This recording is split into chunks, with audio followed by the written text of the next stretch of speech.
Welcome to another edition of the Digital DJ Tips Your Questions podcast, and indeed the first edition of 2026. We've just finished recording the first student podcast of the year in front of an audience of Digital DJ Tips, DJ course owners, and it was bumper, an hour long, and we covered so many things from imposter syndrome to dealing with geeky DJ software to what speakers to use to how to plan your whole DJ year so that you get all your goals achieved, like gigs and mixtapes and so on. So if you are a DJ, if you're planning on taking up DJing this year, if you need some inspiration, if you want to just hear what other DJs are up to in the biggest DJ community in the world, look, hang on, because for the next hour, we're going to dive deep into DJ questions asked by real DJs just like you in a podcast that is 100% supported and funded by those very DJs, which makes this all quite unique. I can't wait to get started, as you can probably hear. So here it is, the first Digital DJ Tips, Your Questions of 2026.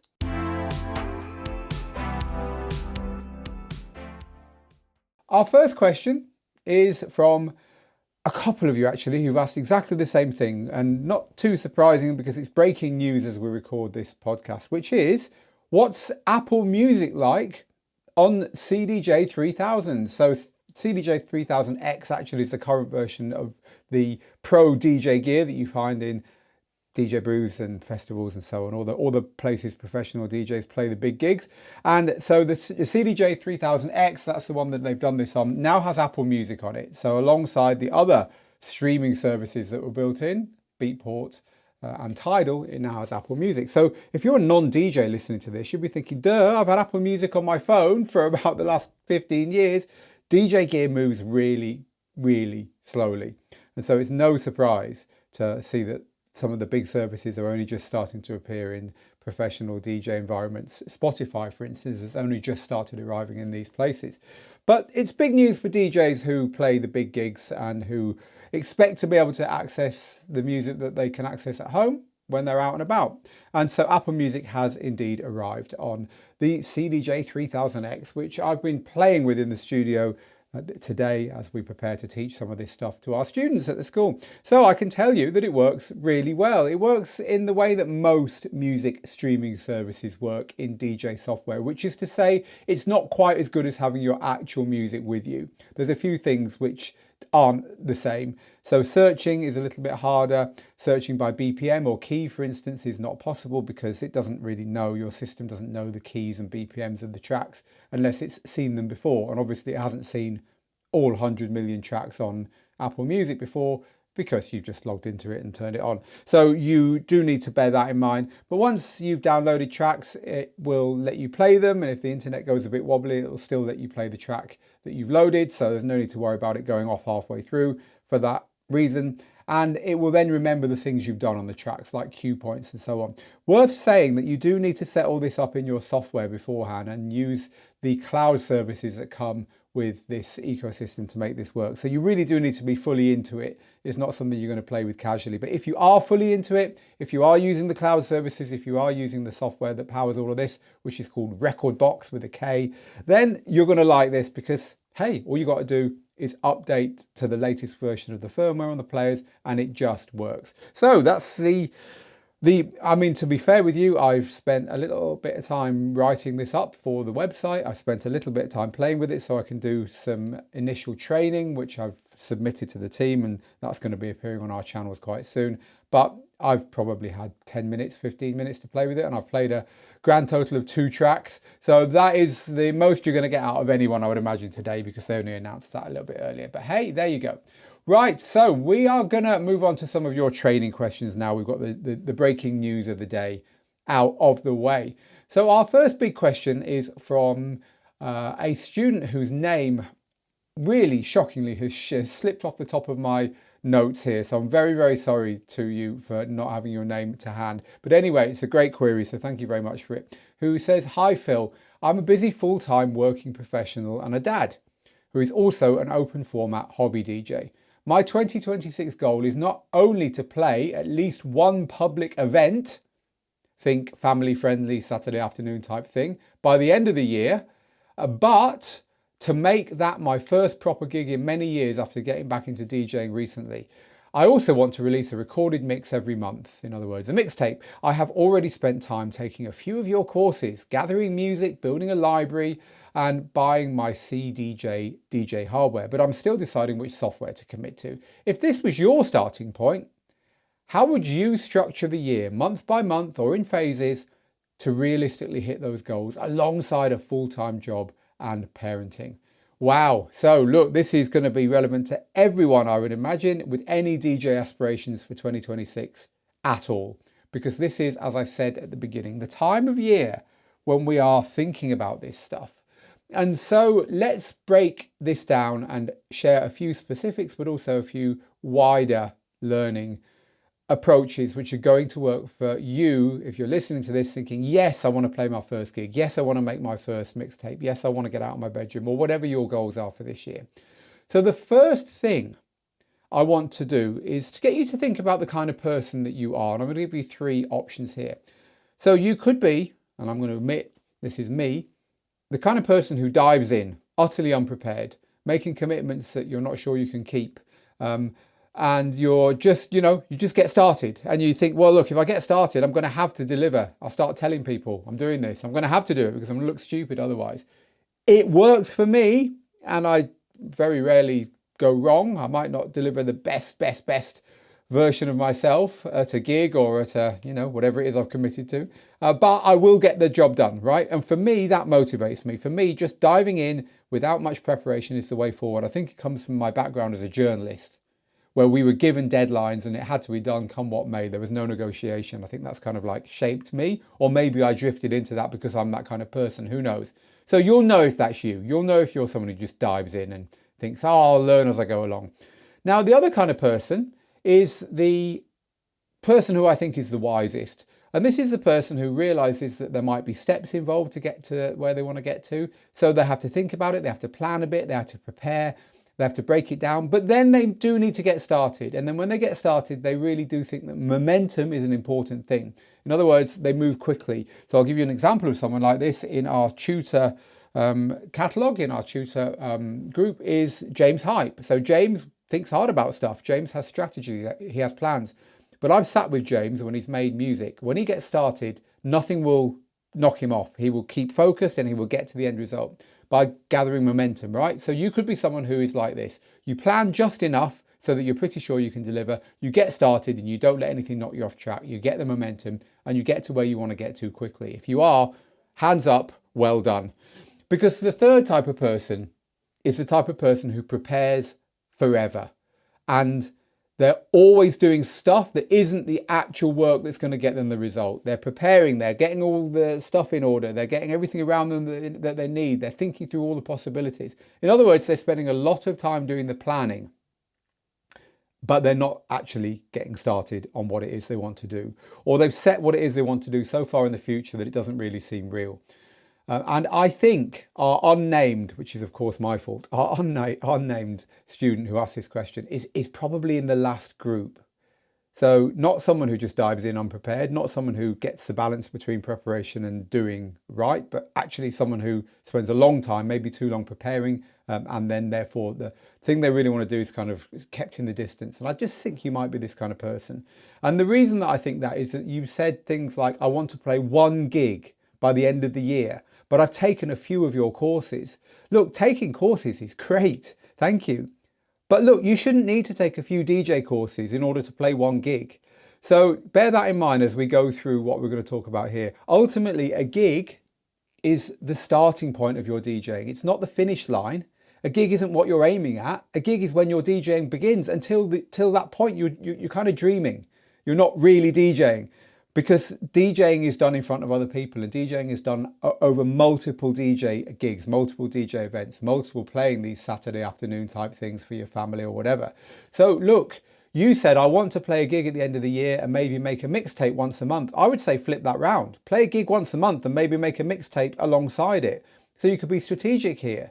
your mixtapes could be the practice sessions for your gig, or a recording of your gig. Or when you're getting the music ready, you could make a mixtape by practicing a few transitions and get the mixtape really nice, and then use that as the starting point for your gig, and then go off at tangents when you're DJing and expand on that. You know, you choose, but I think you should be thinking about playing gigs far more regularly, because people get really scared about playing DJ gigs. They think they need to be perfect, but you don't.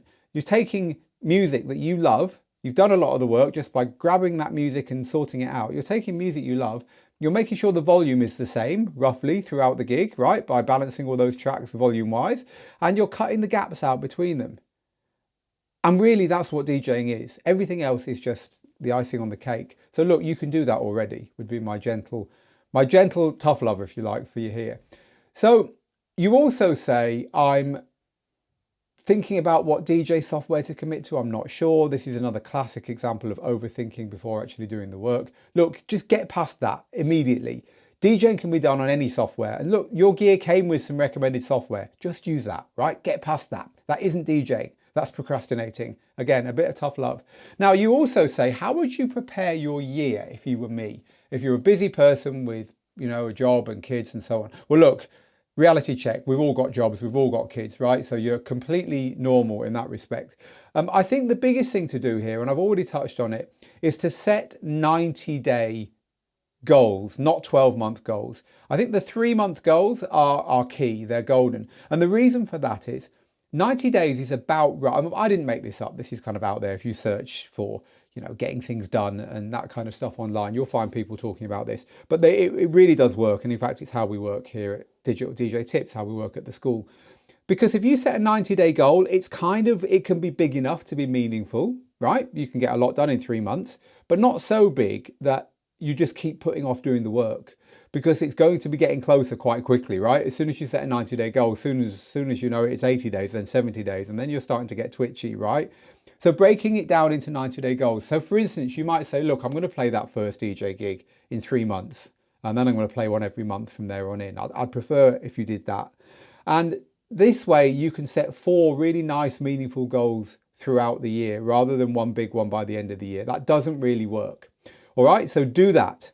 So when we come down to breaking it down to, as you say, to month by month, I think you should think a little bit more granular than month by month. Once you've got your 90-day goals, and once you've recalibrated this idea of somewhere in the distance, I might play one DJ gig, which is madness. Start playing them now, play them regularly, right? Once you've got past that, you should break down your bigger goals into appointments with yourself, we like to call them, right? So if you book a haircut or a dental appointment, or the gym, or five-a-side football, or whatever it is you do regularly, and whatever it is you do that you commit to, in other words, people will miss you if you don't turn up. That's what you should be doing for your DJing. You should be booking appointments with yourself. And wherever you book those other appointments I just mentioned, do that for your DJing. So for me, it's in the online calendar on my phone, which also syncs up to, you know, my computer and all that kind of stuff. I will block off, and I have blocked off this week, like I do every other week, big chunks of time. And that way you can have reminders for them. You can have your phone flash when it's 10 minutes before, so you don't miss it. I'm sure you do that with the dentist, don't you? And stuff like that.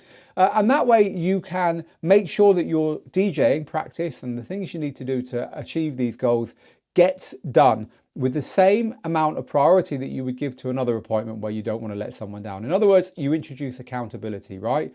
So book off those times in your calendar. This is golden, because what this is going to do is make you realize ahead of time that you're going to have to take things out of your calendar in order to make it fit, because you can't just start putting extra things in. You can't make time. You have to take time from something else, right? So being realistic before you're actually in the thick of it is the best way to ensure you get it done.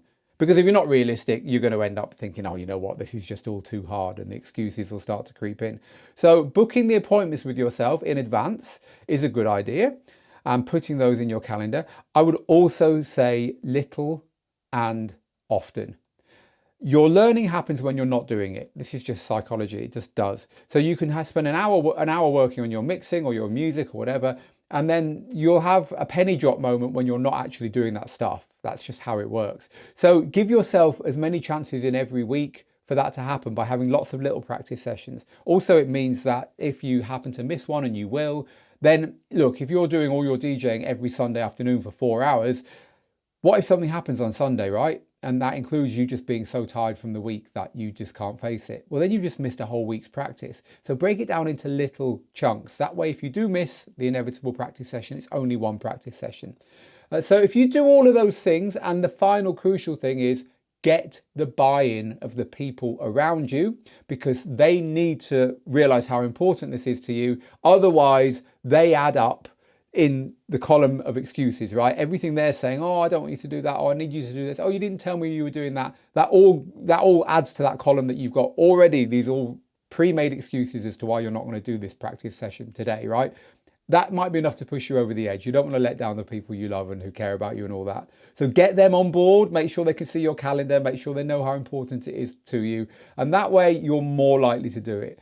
So I hope I've given you some food for thought there. It's a big topic, getting the things that really matter to you in your life done. Of course, it's a big topic, but hopefully you're now a little bit closer.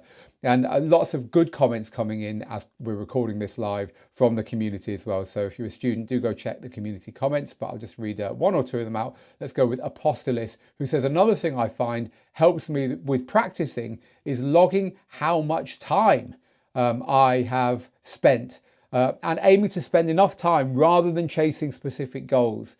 This helps when progress feels slow or even non-existent, when actually it's just incremental. That's a good idea. And I think this is depending on you. Some people like to set a goal and then not finish until they've hit that goal. Other people like to say, look, I'm going to do an hour towards my goal today. And of course, practical concerns can enter here as well. If you've only got an hour because you've got to do something else, then you better be good with the idea of maybe not finishing what you're doing.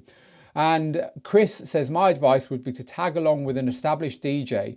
You'll learn more about what's required. So think of that like being an apprentice. So it's great advice there, Chris. Yeah, if the idea of playing a gig is just so monumental that you think it's going to take you a year of practicing in your bedroom to get there, why not find a DJ you can go out with tomorrow and just stand in the background and watch what they're doing? Anything to get you feeling like this is actually going to be something you can do a bit sooner. I'm certainly fully with that idea. So thank you for that, Chris. So, what are your DJ goals for 2026? Share them if you're with us live, and I will hopefully be able to read one or two out before we finish today's show.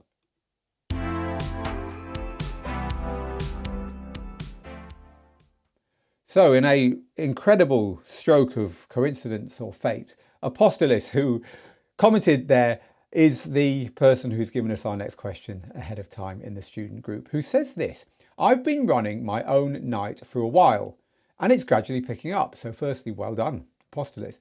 It's not easy to run your own night. It's not easy to be a DJ promoter. And Apostolis says, I would like to expand on this by occasionally booking live artists as well. Any advice on that? Hell yes, I can give you advice on that. My whole DJ career was underpinned by being a DJ promoter. Along with my friends, I started and DJ'd at a night in Manchester in England, where I'm from, that lasted for 15 years and that got me playing everywhere, including the biggest club in the world at the time, Privilege in Ibiza. I met my heroes, I booked a lot of them, and part of what I did was book live acts, live artists to play alongside us as DJs. So I can certainly offer you some advice here. So the fact that you've been running your own night, Apostolis, for a while, and the fact that it's picking up means you're doing something right. And I'm going to guess that you are DJing your night yourself, because that's why you're doing this, right? So if you're DJing an event which is picking up, then you're doing something right. So do not fall into the trap of thinking that booking artists will do one of two things. One, push you into a whole new stratosphere where you're playing in a different league. Or two, correct stuff that you're doing wrong. In other words, look, we're not getting enough people, or we're not really nailing the music or something. So let's just book some bigger people because everyone will get it then, and we'll have a queue around the block and we'll make loads of money, right? Neither of those things are likely to happen. Do instead book artists who will complement what you're already doing, because people, believe it or not, and a lot of people are too modest to really take this on board, people are already coming to your event and they're coming because of you. So book people who will complement what you're doing. You're going to need to start small, both for technical reasons. In other words, you're not used to putting live acts on, and also, let's be honest, you're not going to be able to afford big acts yet. So look, just a singer to come and do 20 minutes with you, a percussionist, someone who plays an instrument, and then you can weave them into what you're doing. And then maybe a duo, and then maybe move up from there. Make a short list and find the agents, because everyone has an agent, of the people that you want to have playing with you, and look around other similar nights in other cities, right? Similar sized venues, similar sized promoters, similar number of people going, and look at who they're booking to get ideas. And so don't think again that booking an artist is going to save your club night or is going to push you into a new dimension, because you can't afford the artists who could do that, right? You can't afford to book the Daft Punks of this world and so on. So they're not going to move the needle. They're going to underpin what you're already doing. They're going to blow on the flames that you've already started, but you need to get the right acts to do that.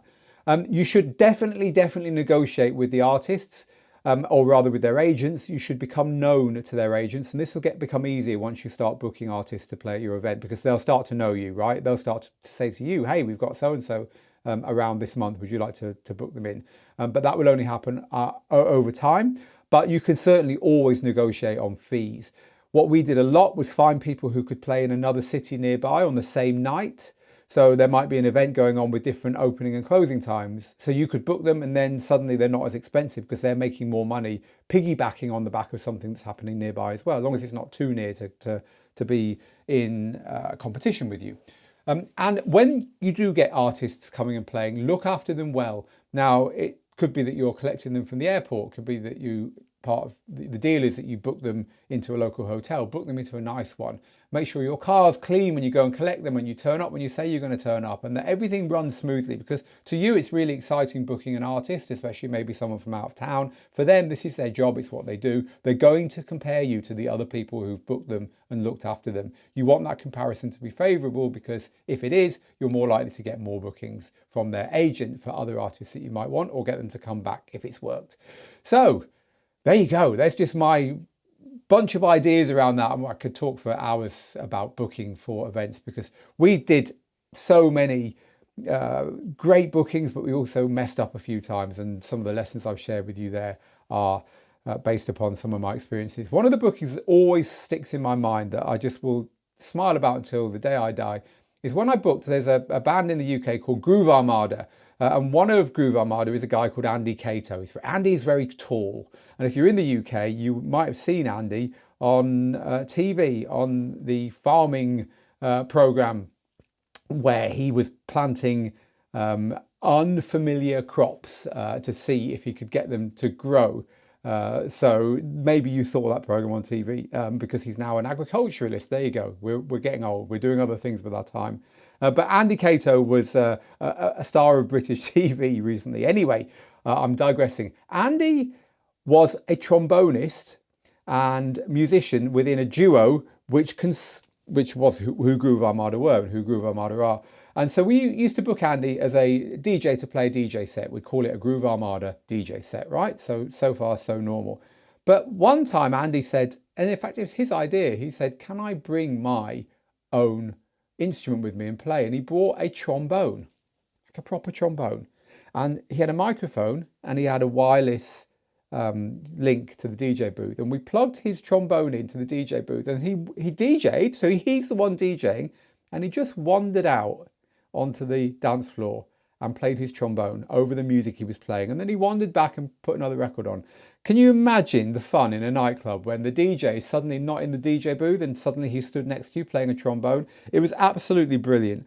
So I've got lots of stories like that. And I certainly think booking acts is a really nice idea. So good luck. I really hope that it works. Do come back and tell us, Apostolis, how it goes. Mixmaster G in the live comments says Teardrops by Groove Armada is still one of my favourites, but they've got other great bangers as well. I love Groove Armada. In fact, it's a bit of a joke here at Digital DJ Tips that whenever we're testing DJ gear, I pull out a Groove Armada song to play to test it with. But hey, I'm going to own that one. So thank you, Apostolis, again. Good luck.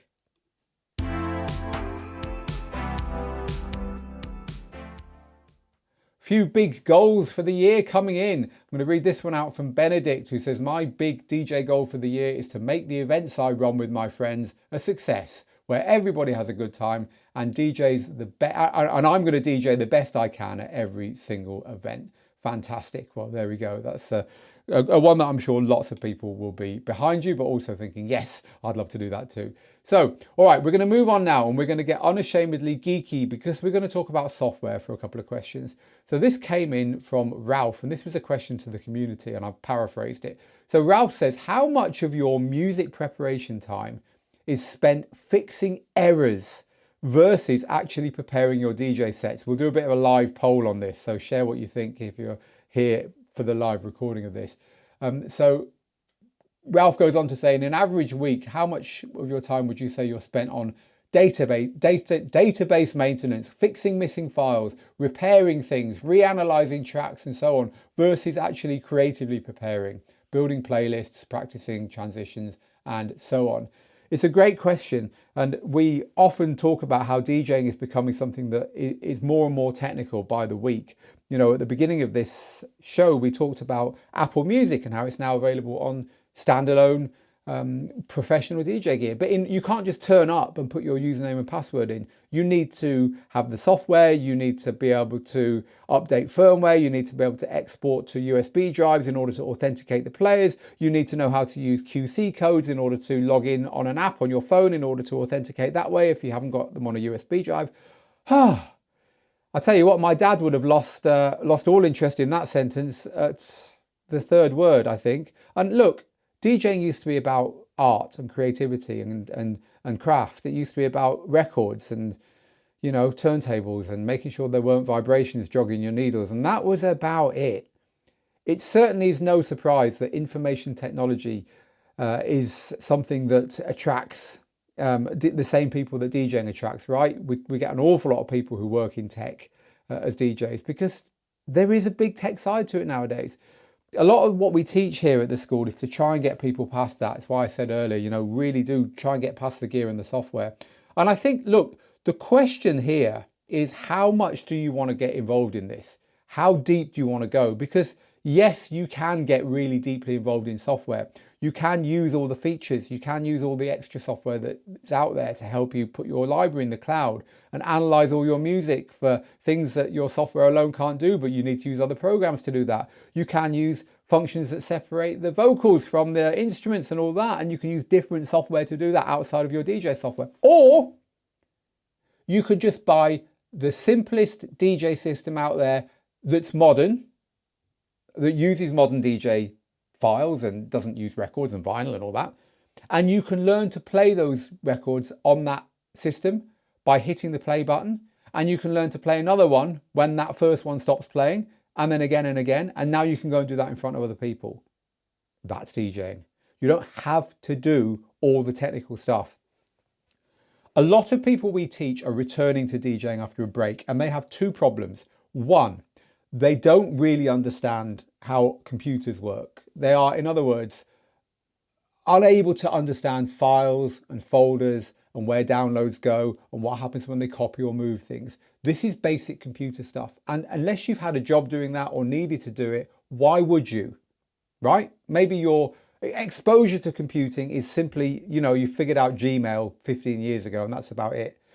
You have to figure out that stuff first. The good news is that will help you with everything from typing letters on word processors to sorting out your photos or whatever, right? But a lot of people haven't got that. So you need that first underpinning it all. So the biggest issue that we find, especially with older people returning to DJing, is they haven't got that. So that's the first thing. But the second thing that they have is this feeling that DJing has moved on so much that they have to master all the stuff that they see DJs doing on YouTube. They have to understand all the effects and the stems and the key mixing and the harmonic stuff and the looping and the samples. I could go on, but you don't. You just have to understand the basics and get back to what you were doing on vinyl. Because if you could get to that point, and that doesn't have to be difficult, then you're actually winning because you've got the advantages of digital music. Music's cheap, it's available, etc., etc. You can carry it all with you, but you're not complicating it unnecessarily. And here a little bit of imposter syndrome creeps in because older DJs think that because new DJs are doing all this crazy stuff, they have to do it too. But it's not true. DJing is so broad nowadays. There's so many people playing for so many different kinds of crowds that another lesson that we end up teaching people is, look, don't try and play for people a third your age. Play for people your age. They're still out there. They still want people with your knowledge and your experience, your wisdom, your taste to be doing this. So really you need to get the gear to get out of your way and let you be a DJ. Because as we teach in our book, Rock the Dance Floor, there's 5 steps to DJing: gear, music, mixing, performing, and then success. Gear is the geeky stuff. You need to move past that. You need to then get the music onto the gear to do the mixing. But even at this point, gear, music, and mixing, really you're not DJing until you get to performing. It's only when you can get to the point where you're doing this again in public that you're back to being a DJ. So you really need to fast track the gear, music, and mixing sections. Just the amount of music that you need to play your first gig, just to understand the gear enough so that you can play that gig on that equipment and then get out there and perform, right? So this is the momentum thing we were talking about earlier. So in a roundabout way, yes, you can be frightfully in a rabbit hole with music preparation, with doing all the clever stuff, and also with dealing with the technical stuff if you want to dive down that rabbit hole. A lot of people do, but you don't have to. So we're going back to talking about instruments, live people playing alongside you. And Patrick has said in the comments, as a DJ of 30 years, I've seen saxophonists, I've seen flautists. Is it flautists? What do you call somebody who plays a flute? I think it's a flautist. And bongo players. And I've seen them do exactly what you were describing, Phil, and it's always a hit. I just say go for it. Just don't kill the volume. Yes, we don't accidentally kill the volume. Yes, definitely. Harmon says, imposter syndrome. Yes, it's a killer indeed, isn't it just? So thank you for that. So yeah, you know, music digitally can get really complicated, but it doesn't have to. Anyway, I said we're going to talk about a couple more software issues, and indeed we have got a couple of techie software issues. So we'll do them quickly now, and then we'll move on to another topic afterwards.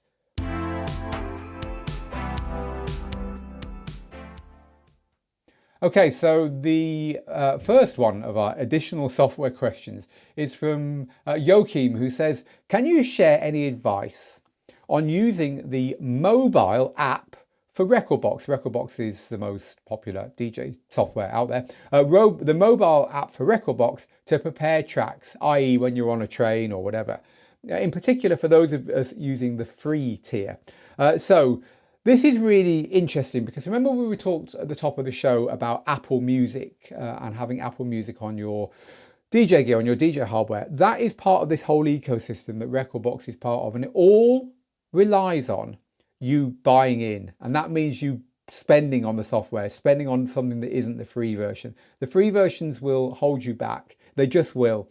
And so look, if you're someone who doesn't want to spend money on your DJ hobby because you can't justify it or you don't feel you should be spending money on subscriptions, it's not for you. If you do dive in, then there's a lot of fun stuff here. So one of the things that they have is something called Cloud Sync, and Cloud Sync will put your whole library into Dropbox, which is cool.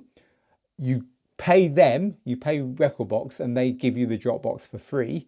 So in other words, your fee includes the storage space on Dropbox. Once you've done that, you can log into your music anywhere. You can log into it on professional DJ players, you can log into it on phones, you can log into it on your laptop, you can log into it on your tablet or whatever. Same collection, same music. You can buy music and add music to that collection from any of those places I just talked about, including on the app that comes with your phone. So this is all really cool. Again, you've got to be techie to do it, but if you do it, it works really well. You can prepare your DJ sets on the phone, for instance, literally dragging stuff into playlists, putting cue points on and stuff. It's all there when you go to the standalone DJ gear or to your laptop again. So the biggest advice I've got for you here is that you should pay the subscription and get all the features, because without that you're going to find it starts getting a little bit complicated, and you find that you're being, at the very least, you're being prompted all the time to upgrade, which is no good. But look, this stuff is cutting edge at the moment. This stuff is right out there with stuff DJ software's never been able to do before. So if you're going to go into it, go into it. For most people, I would say don't. Honestly, I'd say don't, because you're going to get confused. You're going to end up not wanting to pay, and you're going to realize you don't use it as much as you thought you would. For most people, look, just keep it simple like we were talking about earlier. But if you are going to jump in, my advice is that you should jump in. However, we have some fantastic community members here that are doing this all the time, and so I'm going to read out a couple of extra bits of advice in this area, starting with this from Mixmaster G, who says you can use Cloud Sync without a paid Dropbox subscription, but you only get Dropbox with the Pro tier. In other words, if you want to pay and get the Dropbox thrown in, you've got to pay for the Pro tier. For Recordbox Mobile on the app, to be remotely useful, you do need a paid subscription. Yes, it's true, you do. And it's a separate subscription on the phone as well, which is, it grates with some people, I get it. So finally, in software, we're going to talk about something that comes up time and time again with DJs who are especially encountering digital preparation for the first time, which is something called beat grids. Now, beat grids are really clever. Beat grids are the way that your DJ software knows where all the beats are in the bar, so that you can hit the sync button and all your tracks will line up nicely, and you can just do the clever stuff without worrying about getting them in time. But the beat grids are really important because if they're wrong, when you hit that button, it ain't going to sound good. So lots of the time students ask us about this, and Tony and Tim have got questions about this that I'm going to quickly answer now. So Tony says, I'm a user of Serato DJ software, and I find that the beat grids are consistently awful. In other words, when Tony analyzes his music, the grids are not lining up with the beats. And why is this? Is it a known issue? Is it just me? So look, the beat grids tend to not be that good on a lot of software all the time, but the important thing to understand here, Tony, is that they generally fail in the same way, and that makes it easy to correct. The biggest mistake that your DJ software will make is guessing the first beat in the wrong place. It will get the beats correct, it will get the actual beats in the right place overall, but the first beat, it might be one beat too early or one beat too late. It's very, very easy to correct that by learning the basic editing functions in your software. The other big mistake it makes regularly with most electronic music, modern music, is it will guess the BPM half or double the value. In other words, it'll guess a track that's maybe 90 beats per minute at 180 or vice versa. Again, it's one click to correct that stuff. You just need to have that little leap of learning to figure out. Once you've done that, it's going to get it really quickly. You'll find that you can correct stuff fast. And actually, that second problem can be corrected by setting the range of tempos when you're analyzing your music to exclude the ones it might get wrong. So in other words, if you're always analyzing house music, which is anything from 118 to 130 beats per minute, for instance, you can set a range that doesn't allow it to accidentally guess double or half the BPM. So worth looking for those things. And Tim has a similar problem, saying, I'm having trouble beat mixing tracks where the waveform, in other words, the track itself, begins before the first beat, before the first kick drum. And therefore, the kick drum seems to come in at the wrong place on the beat grid. Again, this is very, very common. There are tools within the software to shift the whole grid left or right in order to line everything up in that way. And so you can very quickly correct it. And that gives you a bonus, because once you've done that, you can use that grid on your tracks, on your waveforms, to perfectly mix in tracks way before their kick drums arrive. And then, as if by magic, when you're mixing two tracks together, when the kick drum does arrive, it's in the right place, which is really nice. It's a nice feeling. So have a play with that. The best DJ software for guessing everything right every time, I mean, to the point now where it's almost without fail. Even the really hard tracks that are played by real drummers, old funk, soul, even tracks where the BPM changes all the way through, like Come On Eileen by Dexys Midnight Runners is the classic. Yeah, you know that bit in the middle where it speeds up. The software that gets that right every time is Algorithm's DJ Pro, DJAY Pro. It's uncanny how good that software is. So if you really are someone who thinks you're never going to get this, then it might be worth experimenting with that software on your platform of choice, and you might just find that it's worth a switch. It is incredible how that works. So we were talking about confidence to play gigs earlier, and a question that's coming live from Kesha is about that. It's about imposter syndrome. It's about that feeling that you're not ready, that you haven't got the confidence to do this. So I'm going to peel off and answer that question right now before moving back to some of the student questions that were asked before the recording started. So Kesha says, I've experienced imposter syndrome most of my life, But it's mostly because whenever I excel at something, I find I'm surrounded by other jealous individuals who copy what I've done and get more attention for copying me. When I call them out, they tell me I'm the one who's jealous. No, that's not true. It's just that I did it better. But I'm learning that they can copy my flow. But not my style. Well, I'm glad that you're learning that. Look, if it was so easy, if it was just a case of watching someone do something and then doing it yourself, everyone would be an expert at everything. But I'll tell you something else, Kesha. Even if you decided that actually you weren't going to stop at just letting people watch you, right? You were actually going to teach them. You were going to write down everything you did. You were going to give them all the steps. You were going to hold their hand until they were as good as you at something. 90% of those people still wouldn't do it because it takes effort. It's one thing to be given an instruction manual, but it's another thing to follow it. And even if you try to coach them through it, most of them would fall off because they'd say, oh, this is too much effort. So think about that. It's possible to watch DJs and copy them. The very best students, and I'm talking about kids with highly elastic minds that are still learning. You know, when you learn stuff as a 15-year-old, you don't really need help. You just learn it, and the process of making mistakes is so thrilling to you that you wouldn't dream on being taught. You know, you pick up a guitar and you learn. You mess with decks and you learn, right? So unless you're very young, that kind of drifts away, right? So the best people can do that. They can just watch and copy. But of course, it's easier to be given an instruction manual. It's easier to be shown because you're gonna get there quicker.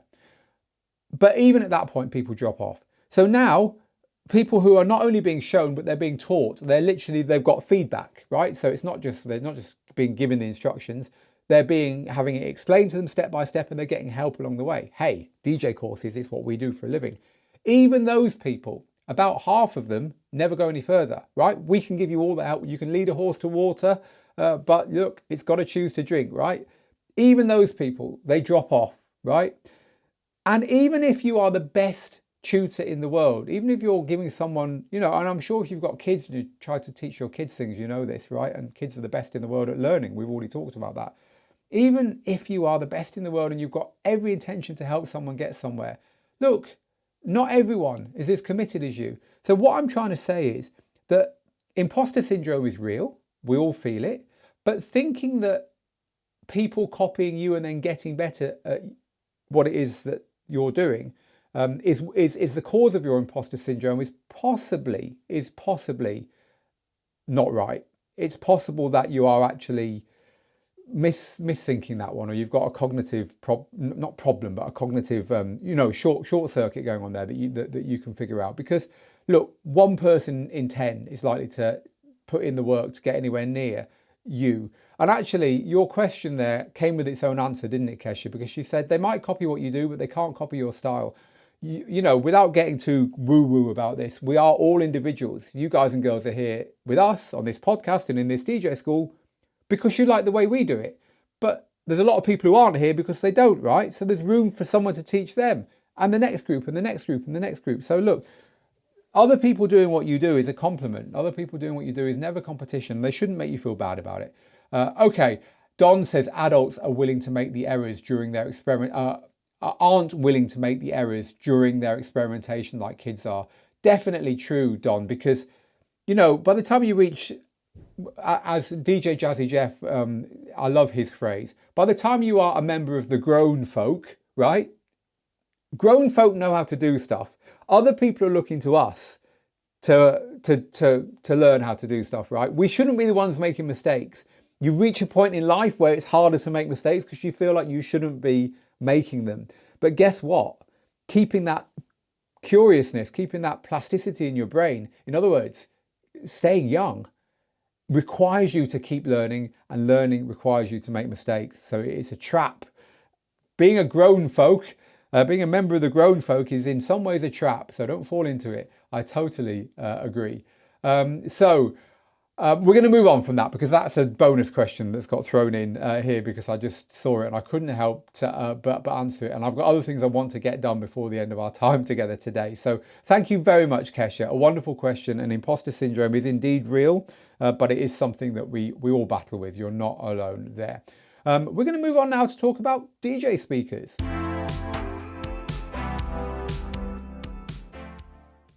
So again, no name here, sorry. I'm looking for speakers to go with my home DJ setup, and I currently use DJ monitors. So the monitors this particular student has are called Rocket 5 from KRK, a very popular DJ monitor. Think the kind of black speakers with the yellow cones, right?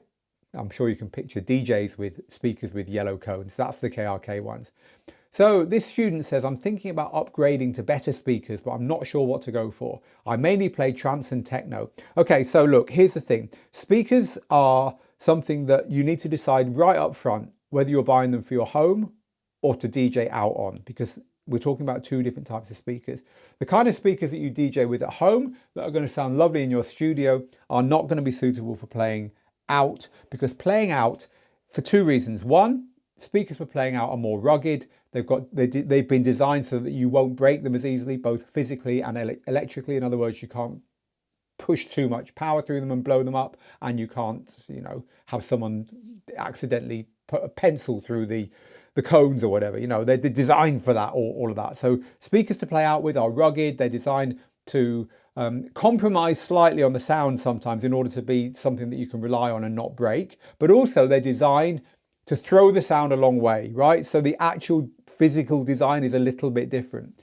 Speakers that are designed to work at home are called near field monitors. They're designed to be very, very close to your head and to deliver the sound in a way that's very pleasing in that environment. So they're two different types of speakers, and of course they don't have to be made to be quite as rugged. So you need to decide what kind of speakers you want. Now you're talking about home speakers here, but some people like to try and buy speakers that can do both. And just be aware that you're going to have to compromise a little bit. You might buy something that doesn't look quite so nice in your home and that maybe needs to be a little bit further away from you to sound anything like their best. I do hear DJs increasingly saying that they're buying line or column array speakers rather. So if you've ever seen those speakers which are like a box on the floor and then what looks like a long thin column coming up from the box to about head height, they're column array speakers. They've got lots of little speakers in that long thin bit, in the lampposty bit. And they can be quite good because they're designed to both work at a distance and close up. So these, and I'm thinking the Bose L1 is a classic version of this kind of speaker. These might be a kind of left field option if you want something you can use both at home and out and about. Now, another thing that I've seen too often to pass up on sharing with you is that the Pioneer DJ VM monitors, the VM monitors, like all the other monitors, like the KRKs and all these brands, people are saying regularly to me that they have got really overemphasized bass. Now that means they're probably not perfect for if you want to produce music, for instance, because when you're producing music, you need speakers that are very transparent, that give you the sound exactly how it is, which is why speakers like a classic one is the Yamaha HS8 monitor, which have got the white cone. So if you think about a monitor with the white cone, they're probably the Yamahas. They're classic. They've been around for decades. They don't sound very nice sometimes, but they're very truthful. So if you're producing music and you want to make sure that you're really hearing what your equipment is making, then they can be a very good choice because they're very revealing, right? Revealing is another word you hear a lot. But maybe just for kicking back and having a DJ session at home and turning the volume up and cracking open a beer and playing your favorite records, I'm getting a sense from what you're saying here, is that you feel like that's not what you want. You just want speakers that sound really, really good and that give you really decent kick drums and really sound great when you're playing your trance and techno. Have a look at that series of speakers from Pioneer DJ, the VM speaker. I think I'm 100% sure they're called the VM speakers. And so they're the range of Pioneer DJ monitors anyway that you should be taking a look at, because I really trust what our students say, especially when I hear dozens of them saying the same thing. And I've heard that a lot, that the VM speakers are just over bassy for production, but very, very nice for DJing. So we're going to move on then to talk a little bit about repairing DJ equipment.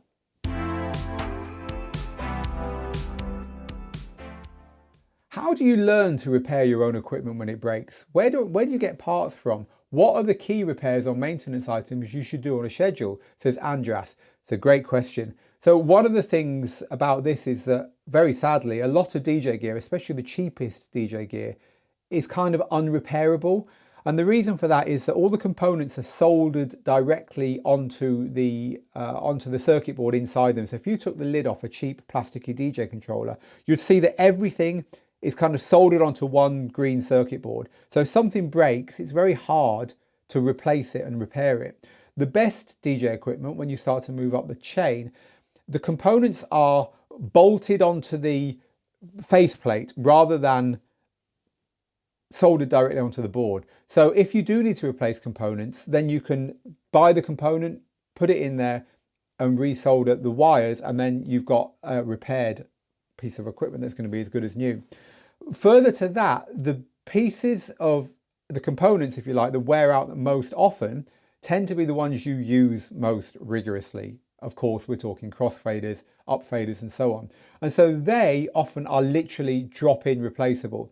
So you see faders where on either side there's a screw, or it could be that the whole faceplate that covers the main faders has got 4 screws. And what you do there is you take off all the plastic caps of the faders, and then you can unscrew and lift off the whole top plate, and then underneath there is the components that you can change. So either you have to lift off the whole plate, or just maybe the individual faders in the case of the crossfader. And then these are going to be named components, like inner fader is a very common drop-in fader, right, from the company called InnoFader. So there you just go onto their website, you order the new one, you drop it in, and you're good to go, right? It's very simple. So if you're good with a soldering iron, then you can often, for higher end DJ gear, source the components. It's definitely worth, if you can buy extended warranty, buying it, and then you can send off and get stuff repaired. But what they often do, it's very sad again, is just they'll send you a new one and bin the old one. And you know, they hope that not enough people do that to make their extended warranties unprofitable for them. But hey, modern world. And look, there are of course ways and means of repairing all kinds of equipment, but the average DJ is not going to know how to do that. Is not going to be able to do that. So in our experience, you buy once and you buy well, rather than buying poorly and buying twice, you know, because cheaper gear just tends to have a shelf life and it's much harder to repair. All kinds of things can lead to you basically writing off cheaper gear, and it's a shame because it could be something as simple as, you know, you've unfortunately plugged something into a socket and then it's got yanked out sideways and something's broken off on the plug, and you can never get whatever it is broken off, you can never get out because I think just buy well is the best bet, and then be aware of what's replaceable when you're buying the gear. And also know what the manufacturer does. Some manufacturers are better than others. So if you're buying gear which is built to be used in a professional environment, such as professional CDJs and so on, they often have much better servicing available than if you're, again, buying stuff that isn't. And different manufacturers are better at it depending where you are in the world. So find out before you spend the money where you can get stuff repaired where you are. If they haven't got service centres in your country, you're going to find that it's a lot harder to get it repaired than if they have. Milton says, my Q button gets stuck on one side of my DDJ 800. Now you can get contact cleaner, you know, like WD-40, which I don't recommend you spray into your electrics, by the way. You know, like WD-40 comes with a long, like a really thin straw that you can plug into the aerosol nozzle at the top and spray. You can get contact cleaner, electrical contact cleaner, that can really help with stuff like that. But also you can get literally compressed air, and compressed air can be very useful for blowing into nooks and crannies where things aren't moving quite as well as they should.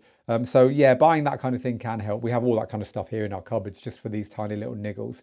But yeah, extended warranties are kind of like snake oil, says Mixmaster G in the live comments. European consumer law should give you enough protection, but repairability should, as I was saying, be a purchase decision point. European consumer law says, if I'm not wrong, that the manufacturers of equipment need to have serviceable parts available for 10 years after purchase. I think it's 10 years. This isn't just, you know, DJ gear. This is everything. This is your cooker at home and stuff.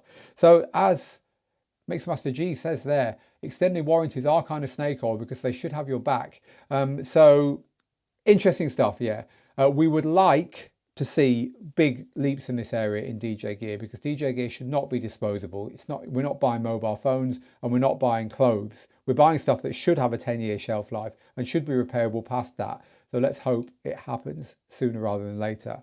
Let's face it, we don't want landfill filling up with DJ gear, especially as time goes on and as landfills get fuller and fuller, do we? So thank you for that. So final question is about operating systems. It's been geeky today, hasn't it? It's been a lot of fun. And we might get to just one or two questions that you're asking live here if we have time after this one.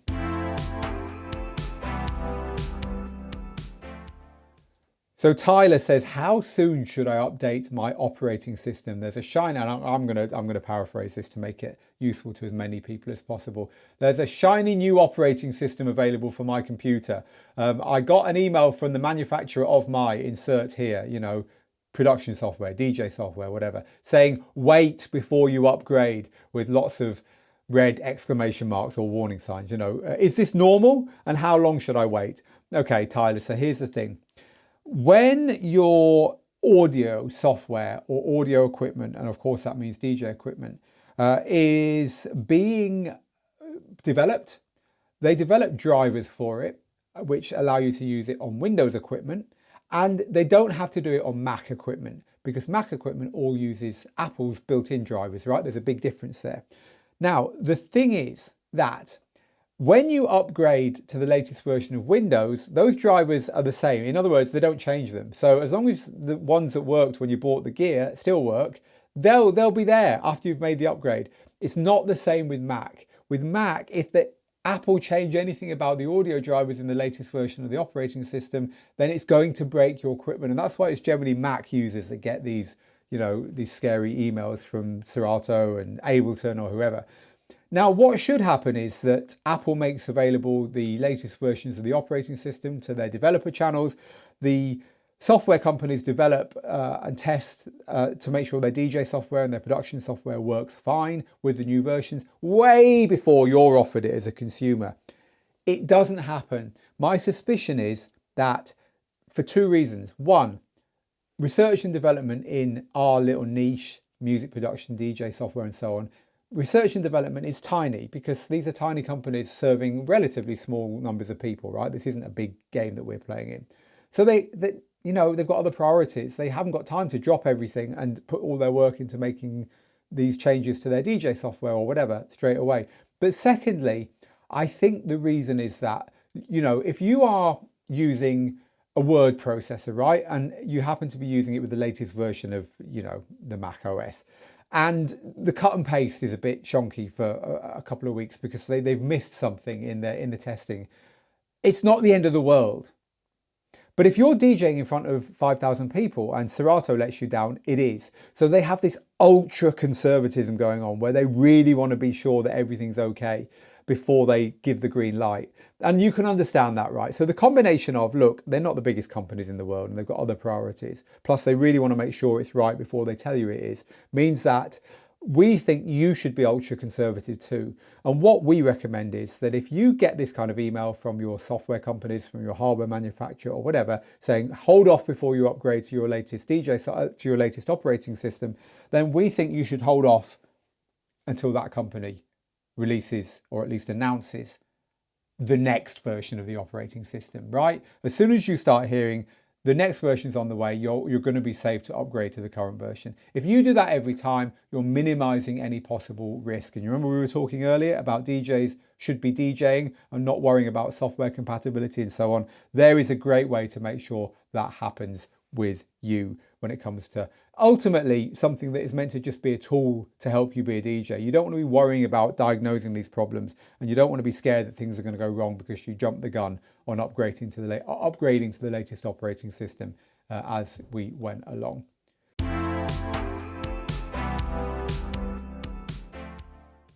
That's where we're going to leave it this month. I told you it was a big one. An hour of questions there. Thank you so much to our students, not only for supporting and making this possible by buying our courses, but also for providing the fantastic questions.